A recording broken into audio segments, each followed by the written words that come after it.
我哋咧都完成晒最想家庭嘅各項活動，都好精彩同埋豐富。咁我想問下你哋，其實最中意或者最有印象係邊個活動啊？妹妹 Karina 你呢？我呢就最中意去烏溪沙青年營嗰度去煮嘢食啦，因為呢就可以自己煮嘢食，又可以去同啲 friend 玩。家姐你呢？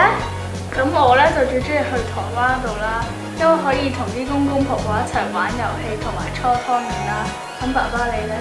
我都係對台灣嗰個旅程印象最深刻。台灣南投 YMCA 咧安排我哋去老人院啦，同埋呢個智障家庭嗰度做義工。跟住咧 Karina 咧仲親自表演小提琴俾佢哋聽，佢哋都聽得好開心，個個嗌晒 encore 添喎。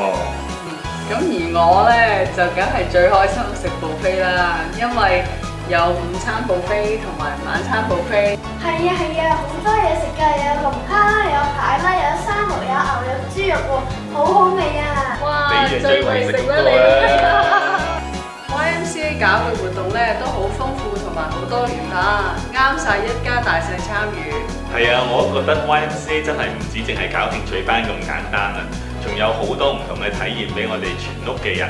咁我哋咧亦都可以提升我哋屋企每個人嘅品格，照顧到我哋成家人唔同嘅需要。以後我哋一家人咧都要多啲支持 YMCA 嘅活動。